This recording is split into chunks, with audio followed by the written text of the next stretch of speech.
আসসালামু আলাইকুম সুপ্রিয় শিক্ষার্থীরা, আশা করি তোমরা ভালো আছো। স্কুল অফ এক্সিলেন্সে আয়োজিত ঢাকা সেন্ট্রাল ইউনিভার্সিটির অনশট ক্লাসে তোমাদের সকলকে স্বাগত জানাচ্ছি। আমি মোহাম্মদ তন্ময় সরকার, ইংরেজি বিভাগ, ঢাকা বিশ্ববিদ্যালয়।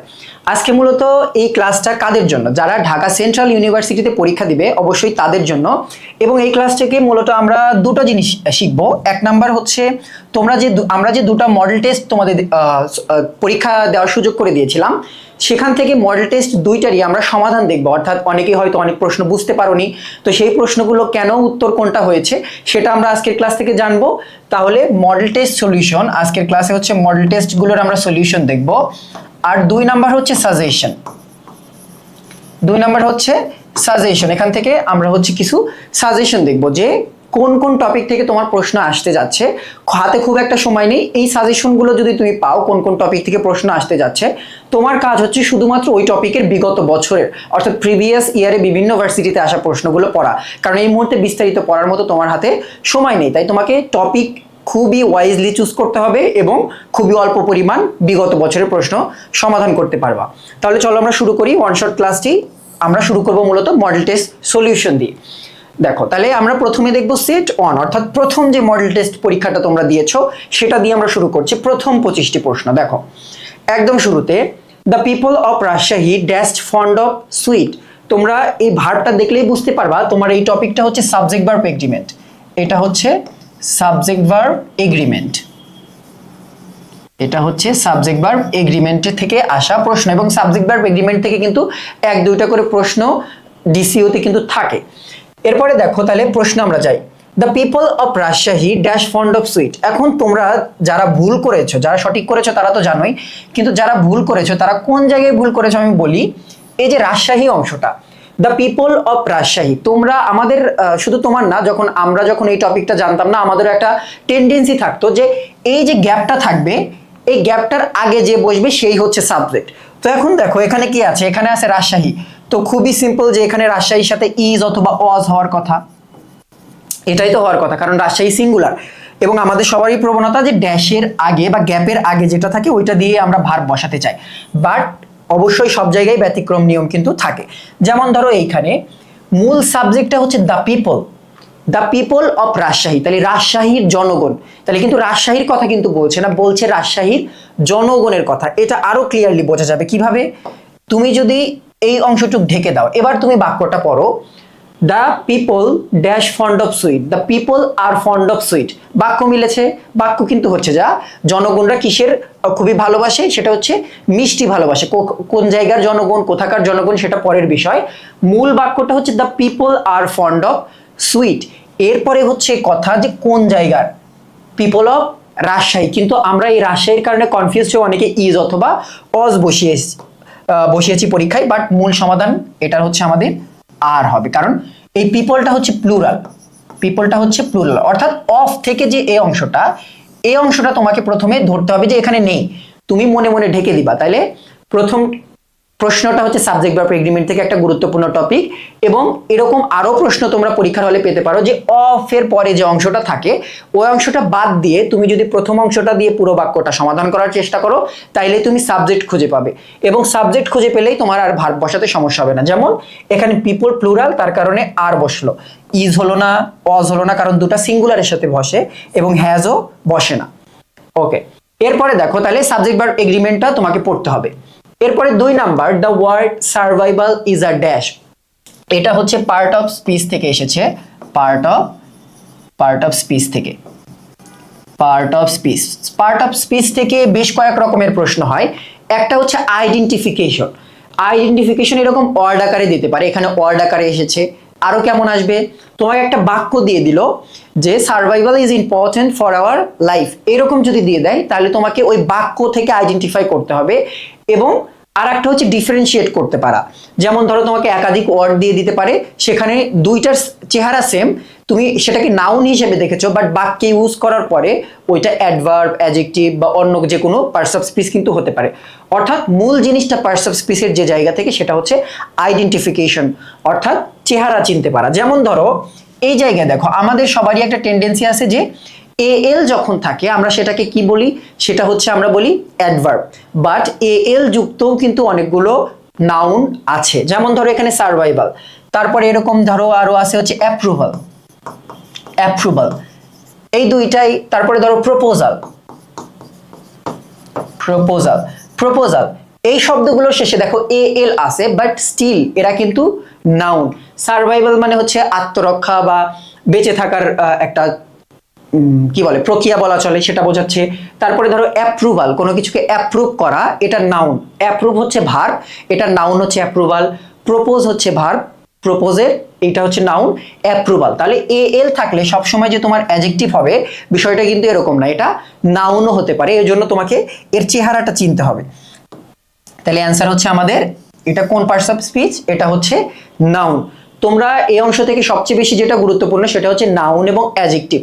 এছাড়া অ্যাডভার্ব আইডেন্টিফিকেশনে আসে, প্রোনাউনটা একটু কম গুরুত্বপূর্ণ, তবে নাউন থেকে সবচেয়ে বেশি দেখা গেছে, কারণ নাউন তোমার সাবজেক্ট ভার্ব এগ্রিমেন্টেও আছে। তাহলে সার্ভাইভাল ওয়ার্ডটা হচ্ছে নাউন। এরপরে দেখো 3 number, I found it difficult to convince the ticket inspector that I dash my ticket. তাহলে এটা এসেছে হচ্ছে টেন্স থেকে, এটা এসেছে হচ্ছে টেন্স থেকে।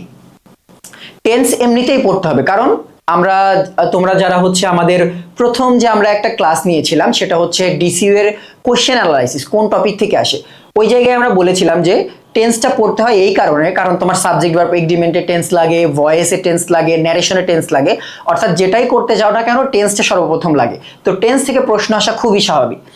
তাহলে দেখো এখানে আমরা জানি যদি কোনো একটা বাক্যের মধ্যে অতীতের দুইটা ঘটনা নিয়ে কথা বলে, অতীতের দুইটা ঘটনা, যেমন ধরো এখানে কোনটা, I found it difficult to convince, তাহলে একটা হচ্ছে কনভিন্স দ্য টিকিট ইন্সপেক্টর, আর তারপরে হচ্ছে dash I dash my ticket. তাহলে এখানে দুইটা ঘটনা নিয়ে কথা বলছে অতীতের।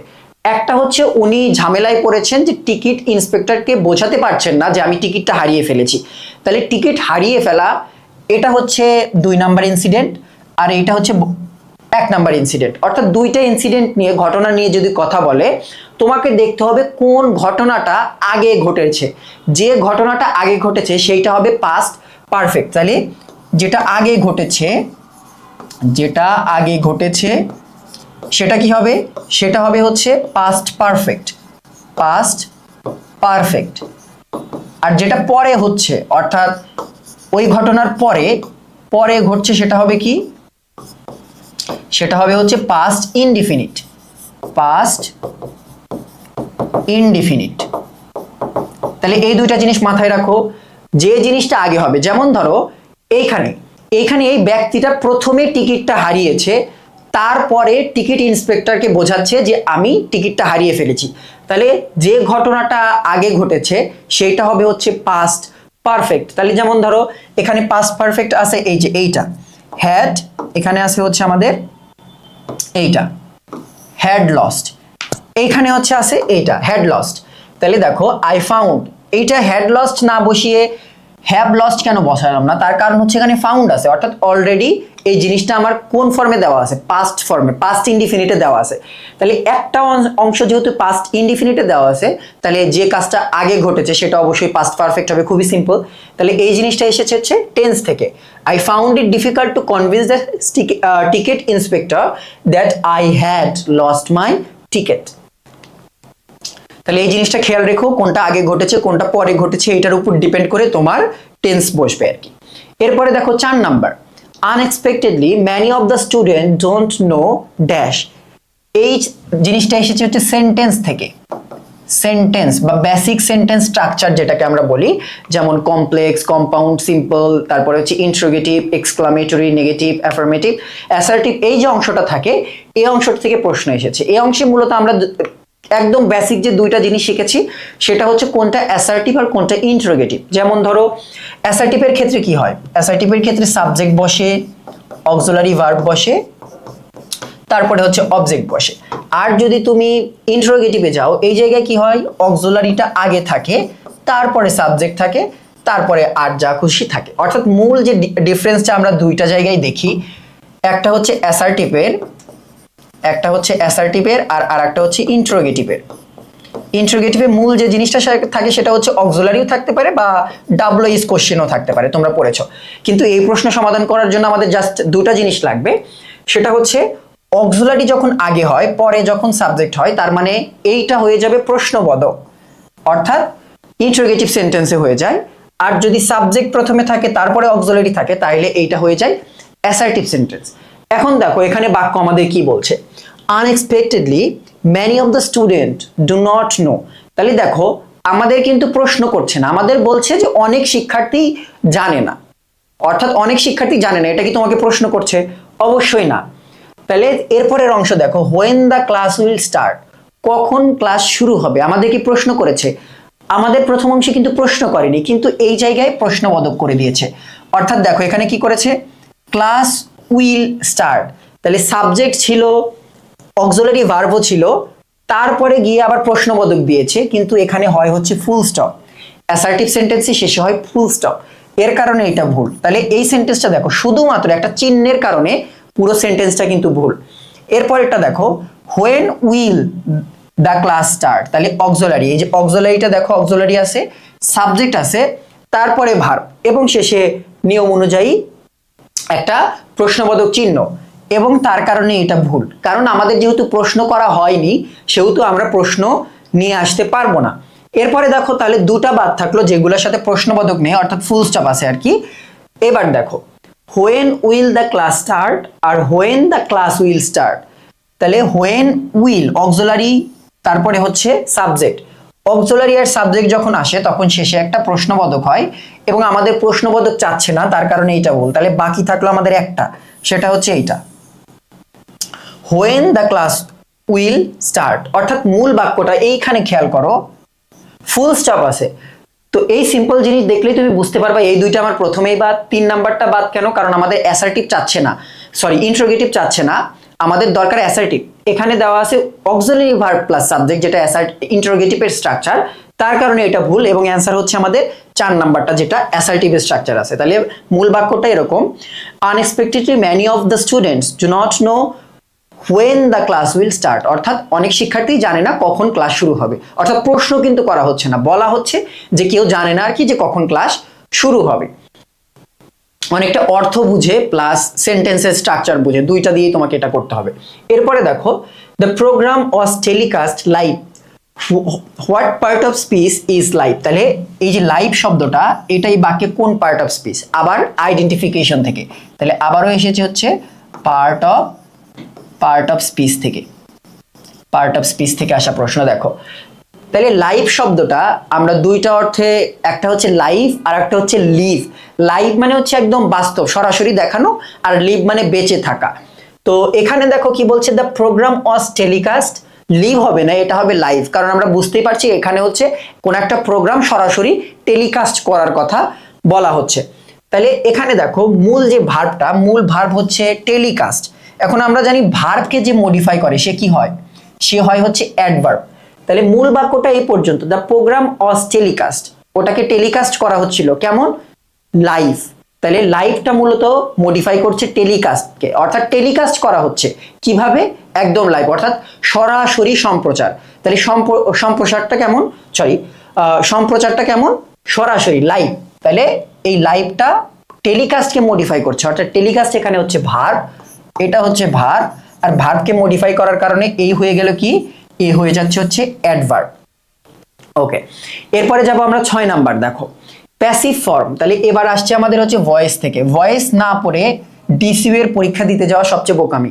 Voice, narration, idioms and phrase, vocabs, তারপরে ধরো parts of speech, subject verb, agreement, এই পার্টগুলো যদি তুমি ছেড়ে পরীক্ষার হলে যাও তাহলে তুমি ধরে রাখো তোমার চান্স হবে না, কারণ সবচেয়ে বেশি প্রশ্ন এই কয়েকটা টপিক থেকে আসে।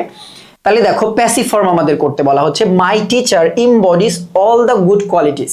তাহলে এই বাক্যটাকে আমাদের প্যাসিভ করতে হবে। আমরা জানি প্রথমে কি করতে হয়, প্রথমে অবজেক্টকে আমাদের সাবজেক্ট করতে হয়। এখানে অবজেক্ট হচ্ছে অল দ্য গুড কোয়ালিটিস, এইটা আমাদের কি করতে হবে? অবজেক্ট থেকে সাবজেক্টে নিয়ে আসতে হবে। তাহলে দেখি অল দ্য গুড কোয়ালিটিস, চারটাতেই অল দ্য গুড কোয়ালিটিস আছে, এবং অল দ্য গুড কোয়ালিটিস এটা দেখো বাক্যটা, এই বাক্যটা আছে কোন টেন্সে? Present indefinite.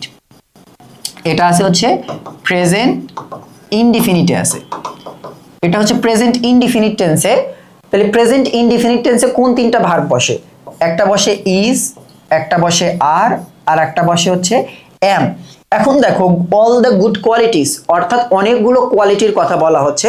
তাহলে অনেক কোয়ালিটি যেহেতু প্লুরাল, তাই প্লুরালের সাথে কি বসে? আর বসে। তাহলে সবগুলোর সাথে আর বসছে, এই পর্যন্ত কোনো ভুল নেই।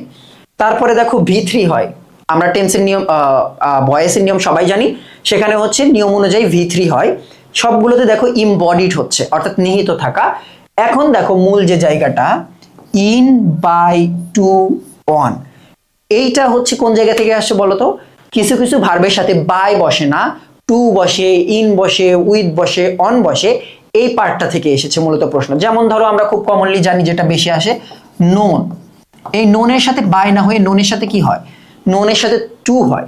ঠিক তেমনি এই যে আমাদের ইমবডি শব্দটা আছে, এই ইমবডি শব্দটার সাথে কি বসে? ইমবডি শব্দের সাথে বসে হচ্ছে ইন।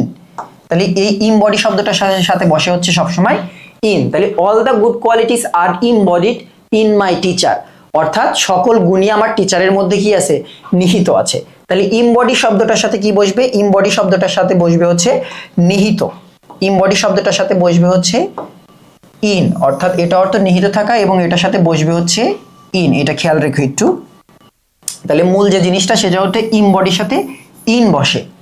ওকে, এরপরে যাব আমরা 7 নম্বরে। দেখো change the voice who is calling me. তাহলে আবারও ভয়েস থেকে আসা প্রশ্ন, আবারও ভয়েস থেকে প্রশ্ন। এখন দেখো ভয়েসে আমরা এখানে এসেছি হু ইজ কলিং মি। তাহলে হু থাকলে আমরা সবাই জানি কি হয়? বাই হুম হয়। তাহলে স্টার্টিং এ সবাই বাই হুম দিয়েই করতে হবে, by whom, by whom, by whom, by whom. তাহলে প্রথম অংশ ঠিক আছে। এরপরে দেখো এখানে কিন্তু ন্যারেশনের মতো ইন্ট্রোগেটিভ, এক্সক্লামেটরি, অবজেক্টিভ থাকলে যে অ্যাসার্টিভ সেন্টেন্সের স্ট্রাকচারে চলে যাইতো আমাদের ন্যারেশনটা, এখানে কিন্তু এরকম যায় না। এখানে কি হয়? যেমন ধরো এখানে এই বাক্যটা ইন্ট্রোগেটিভে আছে, এটা ইন্ট্রোগেটিভেই থাকবে, এটার কোনো রকমের চেঞ্জ তুমি করতে পারবে না। অর্থাৎ অক্সিলারিটা তোমাকে আগে বসাতে হবে, তারপরেই তুমি সাবজেক্ট বসাতে পারবা। তাহলে বাই হুম বসালাম। বাই হুম বসানোর পরে কি করতে হয়? আমরা এখানে নিয়ম পড়েছি যে একটা গ্যাপ, অর্থাৎ আমাদের জাস্ট একটা গ্যাপ রাখতে হয়, কারণ এই গ্যাপে কোন অক্সিলারি ভার্ব বসবে তা ডিপেন্ড করে সাবজেক্টের উপরে।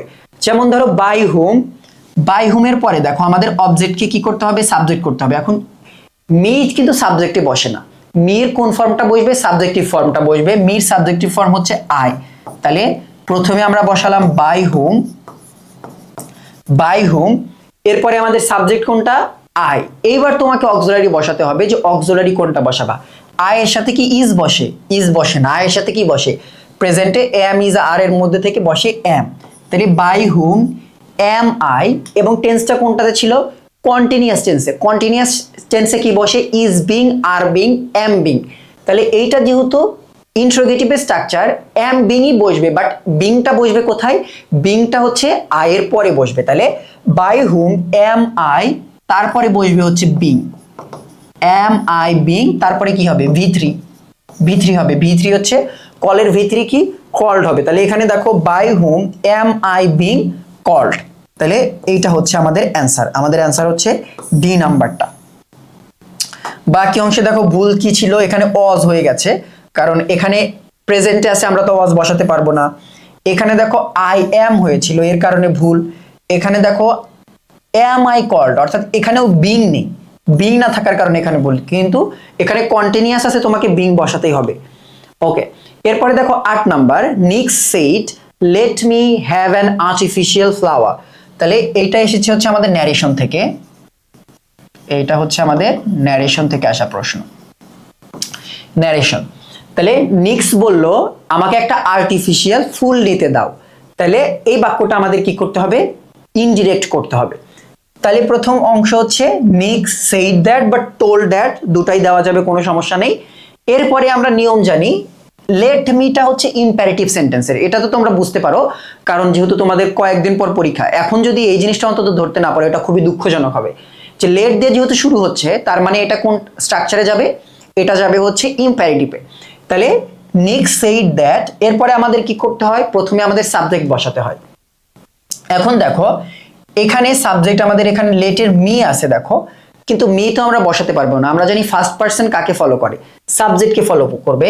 নিক্স, নিক্সকে ফলো করে। নিক্স একটা কার্টুন আছে, ও মেয়ে, বাট এখানে ছেলে হিসেবে ধরা হয়েছে, সি না হয়ে হি হচ্ছে। তাহলে নিক্সের পরিবর্তে এখানে কি হলো? নিক্সের পরিবর্তে এখানে হলো হচ্ছে হি।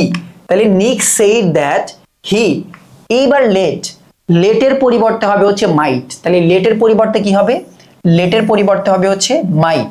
তাহলে নিক said that he might have an artificial flower, পরের অংশে কোনো চেঞ্জ নাই, এই অংশটার কোনো চেঞ্জ নাই, শুধুমাত্র চেঞ্জ হলো কোন জায়গায় দেখো, এই যে এই অংশটুকু। কি চেঞ্জ হয়েছে, জাস্ট একটা দ্যাট বসেছে, মিয়ের পরিবর্তে নিক্স যেহেতু নিজের কথা বলছে তাই হি বসেছে নিক্সের পরিবর্তে, অর্থাৎ NIX said that NIX might have an artificial flower, কিন্তু আমরা একবার যেহেতু নিক্স বলেছি দ্বিতীয়বার তার নিক্স বলার দরকার নেই, তার কারণে আমরা হি বসালাম। এবং একটা মাত্র জিনিস মাথায় রাখতে হবে, সেটা হচ্ছে লেট থাকলে মাইট হয়, লেটের আর একটা নিয়ম আছে, ওটা তোমরা বিস্তারিত পড়বা, বাট এইটা হচ্ছে আমাদের এখানকার answer, NIX said that he might have an artificial flower. তাহলে এই গেল হচ্ছে আমাদের 8 নাম্বার। ওকে, 8 গেল, এরপরে যাব হচ্ছে আমরা 9 নাম্বারে। দেখো এবারও হচ্ছে আমাদের ইনডিরেক্ট যেহেতু বলছে, এবারও আমাদের ন্যারেশন থেকে প্রশ্ন এসেছে, ন্যারেশন থেকে আসা প্রশ্ন এবারও। দেখো এই সেন্টেন্সটা অনেক বড়, everyone have to leave their homes and take shelter somewhere else, the chief said. তাহলে কোন একটা জায়গার প্রধান বলল যে সবাইকে তার বাড়িঘর ছাড়তে হবে এবং কোন একটা নিরাপদ জায়গায় কি নিতে হবে, আশ্রয় নিতে হবে, এটা হচ্ছে মূল বাক্য। তাহলে আমাদের প্রথম অংশ এইটা দিয়ে শুরু করতে হবে, দ্য চিফ সেইড দ্যাট। তাহলে মূল বাক্যটা প্রথমে আমরা জানি, যেহেতু এখানে V2 আছে রিপোর্টেড ভার্বে, এখানে আমাদের বলতে হবে দ্য চিফ সেইড দ্যাট বা টোল্ড দ্যাট। তাহলে প্রথমে আমাদের এইটা হবে, তাহলে আমরা প্রথমে দেখি দ্য চিফ সেইড দ্যাট, ঠিক আছে, the chief said that, the chief said that, the chief সেইজ that, এই যে একটা ভুল পেয়ে গেলাম, তাহলে প্রথমে এইটা বাদ দিলাম। 1 নাম্বার, এটা হচ্ছে ইলিমিনেশন প্রসেস, তুমি যত তাড়াতাড়ি কোনো একটা ভুল ধরে বাদ দিতে পারবা তত সোজা। যেমন ধরো নিয়ম না ধরে আমি যদি তোমাদের শর্টকাটে এইটা সলভ করাই, দেখো কিভাবে সলভ করা যায় এটাকে। যেমন আমরা জানি অ্যান্ড দ্বারা যদি ন্যারেশনে দুইটা ভার্ব যদি যুক্ত থাকে, দুইটারই মানে ভার্ব পরিবর্তনের দরকার পড়ে না, আমাদের একটা প্রথমটা করলেই হয়ে যায়। যেমন ধরো আমাদের এখানে করতে হবে এই হ্যাভ টু লিভ, অর্থাৎ মূল জিনিসটা হচ্ছে এখানে হ্যাভ টু। আমরা জানি হ্যাভ টু থাকলে কি করতে হয়, হ্যাড টু বসাতে হয়, যদি ইনডিরেক্টে যাও তাহলে হ্যাভ টু থাকলে এখানে আমরা 100% শিওর হ্যাড টু বসাতে হবে। তাহলে দেখবো এবার হ্যাড টু কোন কোন জায়গায় বসে না, সেটা বাদ দেবো। যেমন ধরো হ্যাজ টু, তাহলে the chief said that everyone has to, এটা ভুল, হ্যাজ টু হবে না, হ্যাড টু হবে, কারণ হ্যাভ টু থাকলে চেঞ্জ হয়ে কি হয়, ইনডিরেক্টে হ্যাড টু হয়, তাহলে এটা ভুল। এরপরে দেখো এখানে বলছে এখানে হ্যাড টু আছে, এটা ঠিক আছে। এবার দেখো had been to, had been to হয় না, হ্যাড বিন টু কখন হবে, যদি তুমি কন্টিনিউয়াসে যাও, অর্থাৎ পাস্ট কন্টিনিউয়াসে থাকলে পাস্ট পারফেক্ট কন্টিনিউয়াসে হ্যাড বিন তারপরে V3 হতে পারে, বাট এই জায়গাতে কিন্তু হবে না, এটাও ভুল। তাহলে আমাদের একটা মাত্র বাদ থাকলো, সেটা কোনটা, সেটা হচ্ছে যে এইটা, সেটা হচ্ছে এইটা। তাহলে the chief said that everyone had to leave their homes and take shelter somewhere else. তাহলে দেখো পরিবর্তন কিন্তু কোনো জায়গাতে নেই, শুধুমাত্র দ্যাট হয়েছে আর এখানে হ্যাড টু, এই জায়গাটাই সিম্পল, এই দুইটা জায়গাতে পরিবর্তন হয়েছে, আর কোনো জায়গায় কোনো পরিবর্তন নেই, সিম্পল একদম। অর্থাৎ তুমি যদি ন্যারেশন শর্টকাটে পরীক্ষার হলে অল্প সময়ে মিলাতে চাও, তোমাকে দুইটা জায়গায় ফোকাস করতে হবে। 1 নাম্বার হচ্ছে তুমি এই রিপোর্টেড ভার্বেজ এখানে খেয়াল করবো, অনেক জায়গায় দেখবা টোল্ডের পরে টু দেওয়া থাকে, এটা সবচেয়ে কমন মিস্টেক, টোল্ড টু হয় না, তো ওটা প্রথমেই বাদ। তারপরে দেখো সেইড টু, সেইডের সাথে টু দিতে হবে, শুধু সেইড দিয়ে তারপরে যদি হি সেইড মি, এইটা যদি থাকে, হি সেইড মি কখনো হয় না, হি সেইড টু মি, অর্থাৎ সেইডের পরে যদি এখানে আমি কোনো একটা অবজেক্ট বসাতে চাই, তাহলে টু মি বা টু হার এরকম তোমাকে বসাতে হবে, অর্থাৎ সেইডের পরে তুমি আর একটা কিছু বসাতে চাইলে তোমাকে টু বসাতে হবে। কিন্তু যদি না বসাও তাইলে অন্য কথা, যেমন এখানে বসে দ্য চিফ সেইড দ্যাট, ঠিক আছে। তো প্রথম ইলিমিনেশন প্রসেস তোমাকে হচ্ছে ভার্ব দেখতে হবে, যে এই সেইডের পরের অংশটা, সেইড কি সেইজ করেছে, টোল্ড টু করেছে, বা সেইডের পরে সরাসরি মি দিয়েছে, এই 3টা কন্ডিশন দেখলে প্রথমেই খ্যাচাং করে তুমি কেটে দিবা ওটা, অর্থাৎ ওটা প্রথমে বাদ। এরপরে যেটা দেখবা সেটা হচ্ছে ভার্ব, কারণ তোমরা তো অবশ্যই ভার্বের ট্রান্সফরমেশনটা জানো, যেমন ধরো পাস্ট ইনডিফিনিট থাকলে পাস্ট পারফেক্ট হয়, প্রেজেন্ট ইনডিফিনিট থাকলে পাস্ট ইনডিফিনিট হয়, প্রেজেন্ট কন্টিনিউয়াস থাকলে পাস্ট কন্টিনিউয়াস থাকলে পাস্ট পারফেক্ট, হ্যাভ টু থাকলে হ্যাড টু হয়, এই যে কোন টেন্স থাকলে কোন টেন্স হয়, এটা তো তোমাকে অবশ্যই মুখস্থ রাখতে হবে, এইটা মুখস্থ রাখবা এবং জাস্ট এই অংশটা খেয়াল করবা যে কোন কোন জায়গায় টেন্স ভুল করেছে, ওইটা কেটে দিবা, তাইলেই দেখবা সঠিক উত্তর তুমি অল্প সময়ের মধ্যে, কয়েক সেকেন্ডের মধ্যে মিলিয়ে ফেলতে পারবা, বড় বড় সেন্টেন্স হওয়া সত্ত্বেও। ওকে, ন্যারেশন গেল। এবার দেখো, এবার এসেছে লিটারেচার থেকে। লিটারেচার ডিসিইউতে এর আগের বড় বেশ কয়েকটা এসেছে, তো লিটারেচার বাদ দিয়ে যাওয়ার কোনো সুযোগ নেই। লিটারেচার তোমাকে পড়তে হবে, অর্থাৎ মেমোরাইজিং এবং লিটারেচার দুটাই গুরুত্বপূর্ণ। লিটারেচারের মধ্যে তোমাকে কি কি পড়তে হবে আমি বলে দিচ্ছি। লিটারেচারের মধ্যে তোমাকে পড়তে হবে হচ্ছে তোমার যে বোর্ড বইয়ে যে লেখকগুলো আছে তাদের জন্মসাল কোথায় এবং তারা কোন কোন লেখাগুলো লিখেছে। তোমার বইয়ে যেগুলো লেখা আছে সেগুলো তাদের জন্ম সালের দরকার নেই, শুধু কোন দেশে জন্মগ্রহণ করেছে, কোন দেশের কবি এবং কি লিখেছে এটা জানলেই হবে, এবং কোন পিরিয়ড থেকে তারা বিলং করে এটা জানলেই তোমার মোটামুটি কাজ চলে যাবে। এবং বোর্ড বইয়ের বাইরে থেকে যেগুলো সবচেয়ে বেশি বিগত বছরে এসেছে, যেমন ধরো শেক্সপিয়ার, উইলিয়াম ওয়াটসন, তারপরে হচ্ছে জন কিটস, এই যে লেখকগুলো এরা হচ্ছে সবচেয়ে জনপ্রিয়, এদের কিছু লেখা তুমি পড়তে পারো এবং এদের লেখার ধরনগুলো জানতে পারো, এগুলো পড়বা। লিটারেচারের আর একটা পার্ট আছে, সেটা হচ্ছে আইডেন্টিফিকেশন অফ লিটারেরি ডিভাইস, যেমন পার্সনিফিকেশন, সিমিলি, অক্সিমোরন, হাইপারবোলি, এই জিনিসগুলো তোমাকে একটু পড়তে হবে। এগুলো সামনে আসবে, আমরা এগুলো নিয়ে আবার কথা বলবো। তাহলে দেখো, লিটারেচার থেকে আসলো যে Hamlet. Hamlet is a dash by Shakespeare. Hamlet হচ্ছে শেক্সপিয়ারের একটা নাটক। প্লে মানে হচ্ছে নাটক, প্লে মানে খেলা না, প্লে মানে এখানে লিটারেচারে প্লে মানে হচ্ছে নাটক। ওকে, এরপরে যাই 11 নাম্বার। দেখো, who wrote pride and prejudice. Pride and prejudice বইটা কে লিখেছে? তাহলে এইটা প্রথম কথা, প্রাইড অ্যান্ড প্রিজুডিস হচ্ছে একটা নোভেল, এটা হচ্ছে একটা নোভেল, আর এইটা লিখেছে হচ্ছে জেন অস্টেন। এটা মুখস্থ অংশ, এখানে বোঝার মতো তেমন কিছু নাই। এর প্রাইড অ্যান্ড প্রিজুডিস এটা হচ্ছে নোবেল এবং লিখেছে হচ্ছে জেন অস্টেন। অর্থাৎ এটা লেখার কোন জনরা, এটা কি নোবেল নাকি প্লে নাকি অন্য কিছু নাকি ইলিজি, এটা পরীক্ষায় দিতে পারে, অথবা দিতে পারে যে জন অস্টেনের লেখা কোনটা, এটাও আসতে পারে, বা এরকম আসতে পারে প্রাইড অ্যান্ড প্রিজুডিস কে লিখেছে। অর্থাৎ 3 ভাবে প্রশ্ন আসতে পারে একটা লেখা থেকে। তোমাদের বিভিন্ন বিখ্যাত বইগুলো একটু পড়তে হবে। আচ্ছা, এরপরে যাই, এই দেখো এবারও লিটারেচার থেকে এসেছে, তাহলে এটাও লিটারেচার, এটাও লিটারেচার, আবার এটাও লিটারেচার, এটাও লিটারেচার।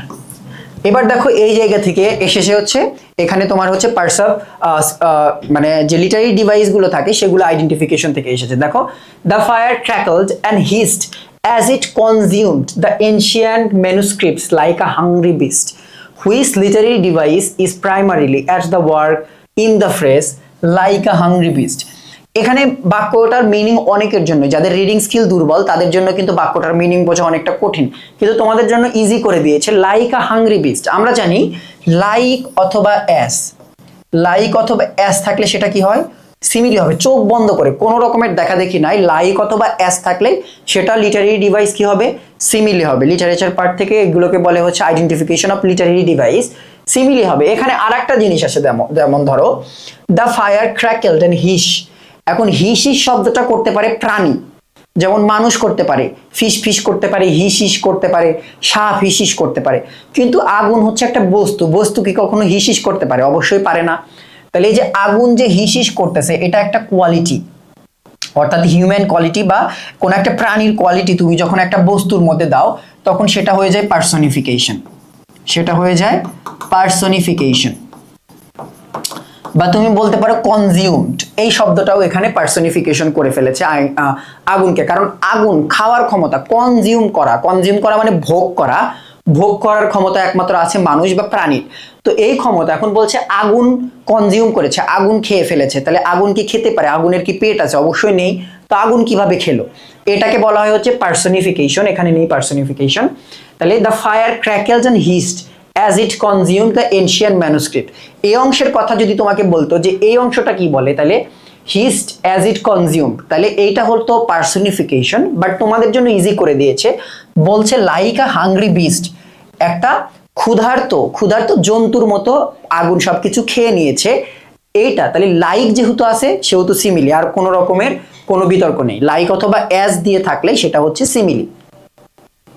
এরপরে দেখো, which of the following is a কি ক্যারেক্টারিস্টিক অফ অ্যান ইলিজি, এটাও লিটারেচার পার্ট থেকে, এটাও লিটারেচার পার্ট থেকে। তাহলে ইলিজি হচ্ছে বিভিন্ন রকমের লেখার একটা জনরা, যেমন ধরো আমরা বাংলাতে কবিতা পড়ি, উপন্যাস পড়ি, ছোট গল্প পড়ি, এই ধরনের তোমার যে ইংরেজি যে সাহিত্য আছে সেখানেও আছে এরকম ইলিজি আছে, ইপিক আছে, নোবেল আছে, নোভেলা আছে, অর্থাৎ বিভিন্ন রকমের ফর্ম আছে। এলিজিও তাদের মধ্যে একটা ফর্ম। এলিজির অর্থ হলো কোনো একটা শোকের গান, শোকের কবিতা। যেমন ধরো মানুষ মারা গেছে বা কোনো একটা ডেথ নিয়ে, মৃত্যু নিয়ে যে কবিতা, গান বা হচ্ছে কোনো একটা শোকগীতি, এগুলোকে বলা হয় হচ্ছে ইলিজি। তাহলে এটা হচ্ছে mourning and reflection on death or loss, অর্থাৎ হারিয়ে ফেলা, মানুষ হারিয়ে ফেলা, বা এটা নিয়ে হচ্ছে মৌন করা, শোকগীতি। অর্থাৎ এলিজি যদি তুমি বাংলা বলো সেটা হচ্ছে শোকগীতি। এলিজির বাংলা হচ্ছে শোকগীতি, অর্থাৎ শোকের গীতি, শোকের গান, শোকের কবিতা। আচ্ছা, এরপরে দেখো, এরপরে হচ্ছে এটা এসেছে তোমাদের হচ্ছে ইডিয়মস অ্যান্ড ফ্রেজ থেকে। এটা হচ্ছে idioms and phrase, idioms and phrase, idioms and phrase থেকে এসেছে। দেখো তোমরা কিন্তু আমি লেখার সাথে সাথে টপিকগুলো একটু লিখে নিও, নয়তো আবার টপিক লিখতে কিন্তু পুরো ভিডিও আবার কিন্তু তোমাকে বারবার দেখতে হবে। তাহলে দেখো, wild goose chase. Wild goose মানে কি? ওয়াইল্ড মানে হচ্ছে বন্য, গুজ মানে হাঁস, চেস মানে ধরা। তাহলে বনের হাঁস ধরা। এখন তুমি কখনো বনের মধ্যে কখনো হাঁস দেখেছো? অবশ্য আমাদের সময় কিন্তু আমরা বন দেখিনি, বাট বনে কিন্তু কখনো হাঁস খুব একটা পাওয়া যায় না। বাট যেগুলো পাওয়া যায়, আমরা বালি হাঁস বলি, পানকৌড়ি, এই ধরনের বিভিন্ন হাঁসের জাত থাকে যেগুলোকে বন্য হাঁস বলা হয়। তো এই বন্য হাঁস কিন্তু সহজে কিন্তু পাওয়া যায় না। তাহলে তুমি যখন একটা বন্য হাঁস ধরো, এটার অর্থ হচ্ছে এ হোপলেস অর পয়েন্টলেস সার্চ, অর্থাৎ যেটার কোনো অর্থ হয় না, বা আশাহীন, একটা অর্থহীন একটা অন্বেষণ বা খোঁজা। অর্থাৎ তুমি এমন একটা জিনিস খুঁজতেছো যেটা খোঁজার আসলে কোনো কি হয় না, অর্থ হয় না। তাহলে ওয়াইল্ড গুজ চেজ এটার অর্থ হচ্ছে অর্থহীন খোঁজা বা পয়েন্টলেস সার্চ, অর্থাৎ এমন একটা জিনিস যেটা আসলে খুঁজে পাওয়া সম্ভব না বা আশা নেই, এরকম জিনিস যখন তুমি খুঁজছো তখন তুমি এই ফ্রেজটা ইউজ করতে পারো যে you are chasing a wild goose, অর্থাৎ তুমি একটা বন্য হাঁস খুঁজতেছো, মানে তুমি এটা খুঁজেই পাবা না, এই জিনিসটা হারিয়েছো, এটা আর খুঁজে পাওয়া যাবে না। ওকে, এরপরে দেখো 15 number, A cardiologist treats patient with dash problem. এটা বলতে পারো হচ্ছে ভোক্যাবস থেকে আসা প্রশ্ন।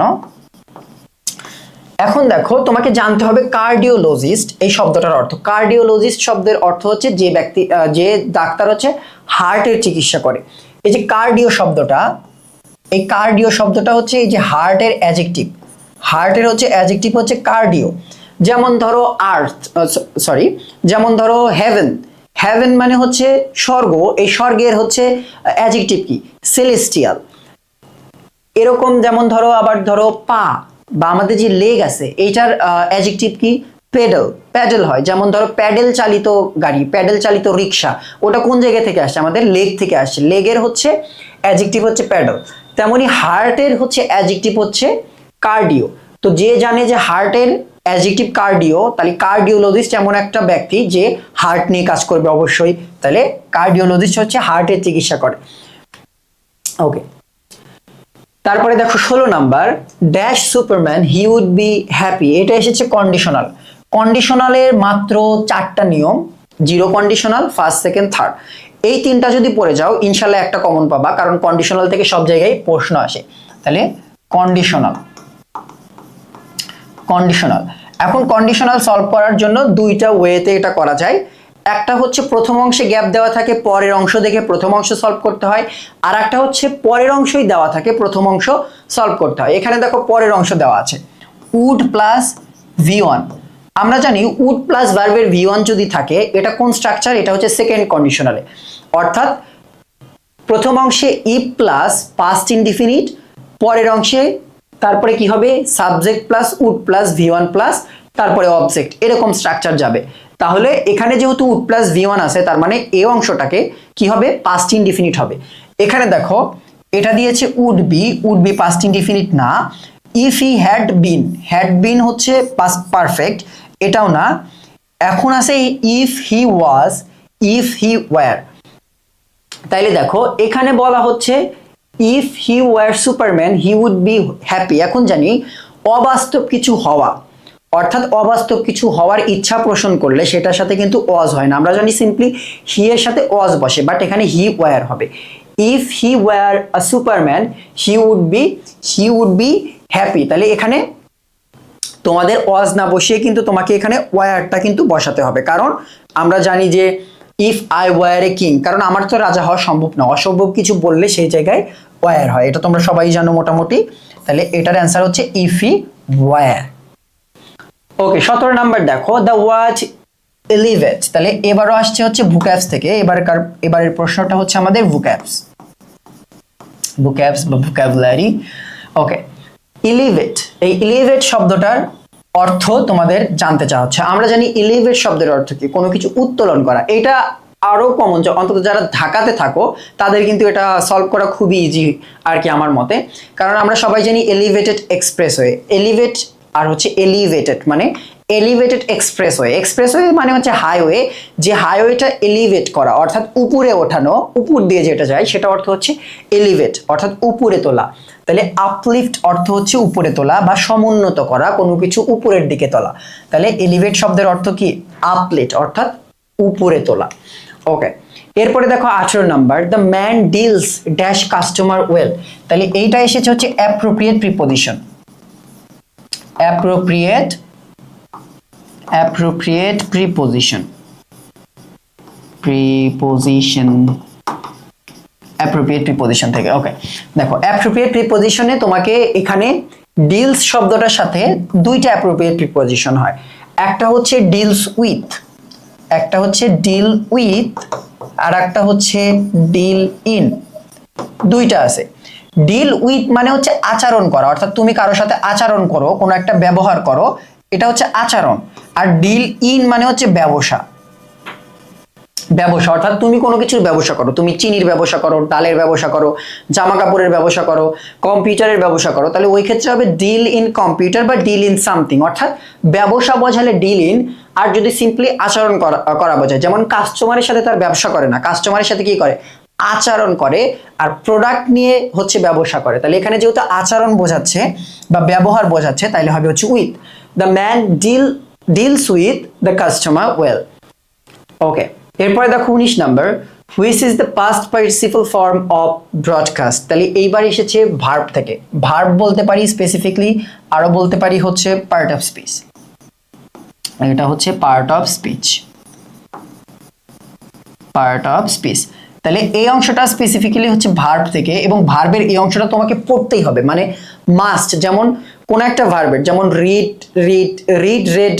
রেড হয়, যেমন ধরো ব্রডকাস্টই হয়, তারপরে এরকম যত রকমের রাইট, রোট, রিটেন, হাইড, হিডেন, এরকম।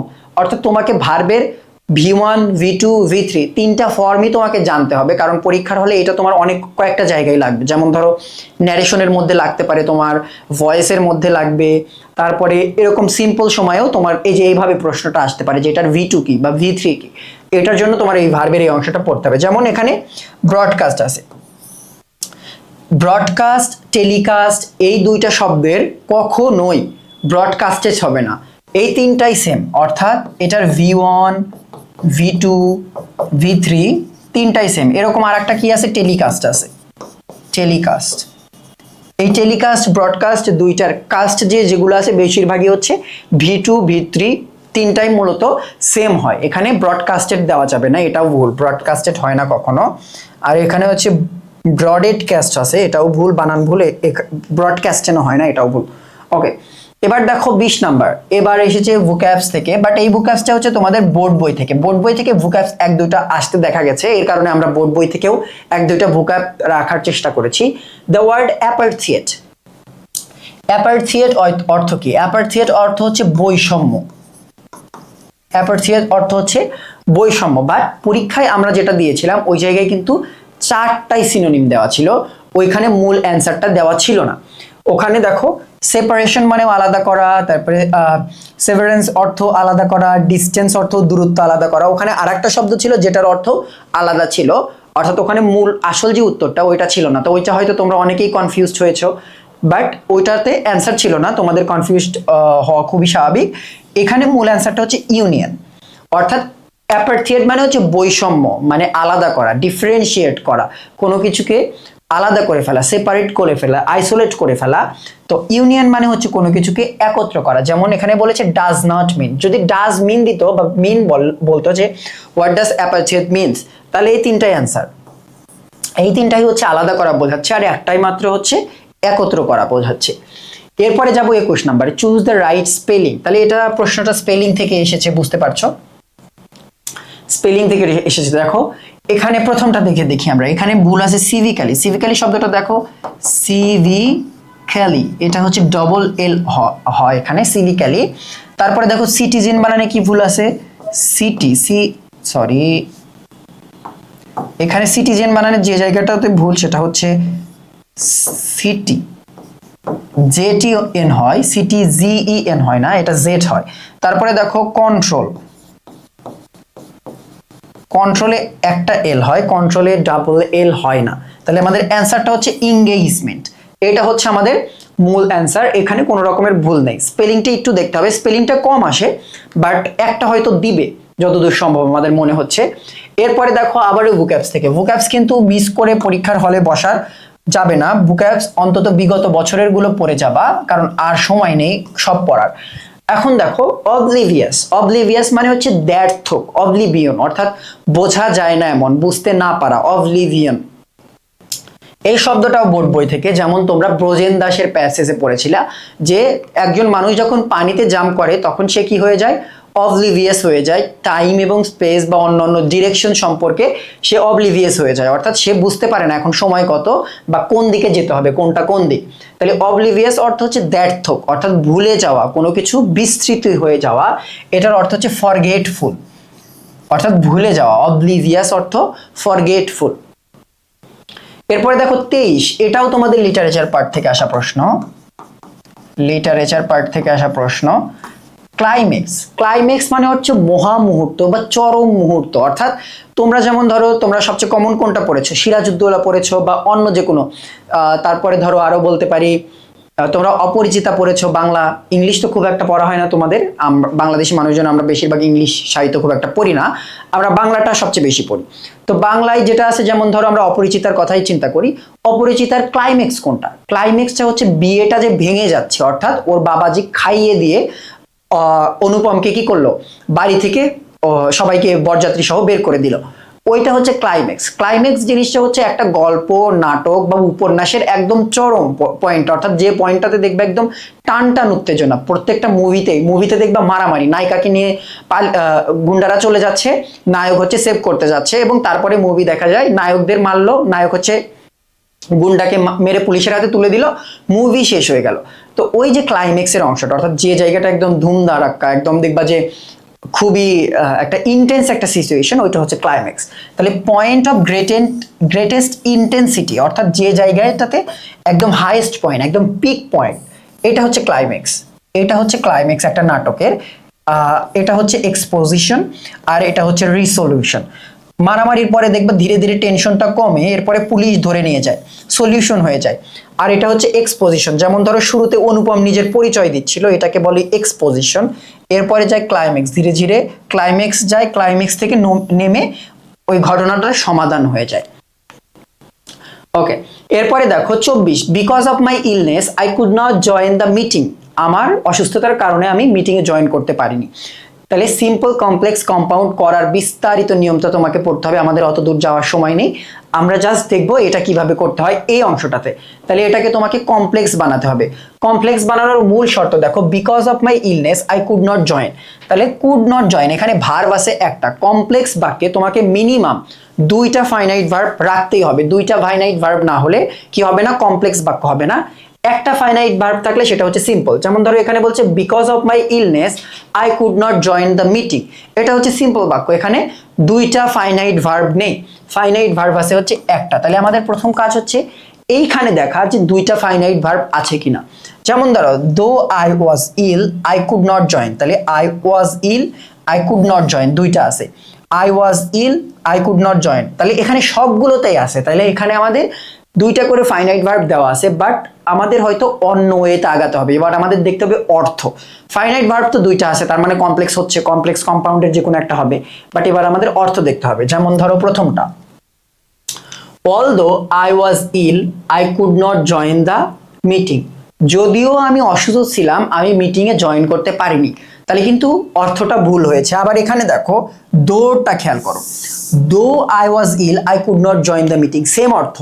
এই যে দো আর অলদো এই দুইটা যখন কোনো একটা বাক্যে থাকবে তুমি বুঝে নিবা যে ঘটনা ঘটার কথা তার বিপরীত হবে। যেমন ধরো তোমার কাছে টাকা আছে তা সত্ত্বেও তুমি কোনো কিছু কিনলে না, বা তুমি অসুস্থ তারপরেও তুমি কোনো জায়গায় গেলে, তোমার কাছে টাকা নেই তারপরেও তুমি সামহাও কোনো একটা জিনিস ম্যানেজ করে মানে ওই জিনিসটা কিনে ফেললা, টাকা ম্যানেজ করে এই জিনিসটা কিনে ফেললা। অর্থাৎ সবসময় অপোজিট হবে।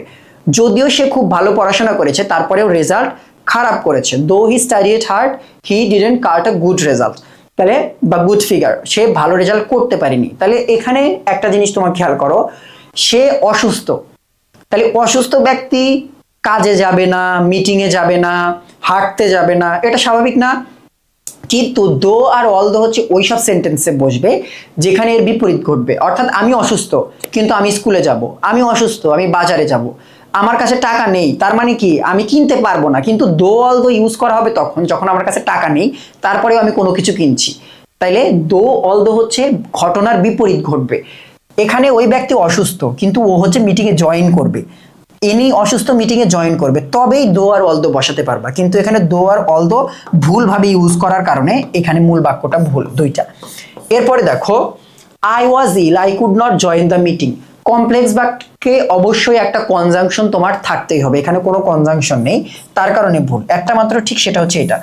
এখন দেখো অনেকের এটা ঠিক মনে হবে না, কিসের জন্য? কারণ আমরা সিন্স অর্থ সবসময় জানি, সিন্স অর্থ হচ্ছে কি থাকে, এই সিন্স অর্থ আমরা সবসময় জানি থেকে, থেকে অথবা ধরে, মূলত থেকে অর্থে সিন্স, যে আমরা 1965 সাল থেকে এখানে থাকি, সিন্স 1975 এরকম কিন্তু আমরা পড়ি সিন্স এইটা। বাট সিন্সের আর একটা গুরুত্বপূর্ণ অর্থ আছে, সেটা হচ্ছে সিন্স অর্থ কি? সিন্স অর্থ হচ্ছে যেহেতু।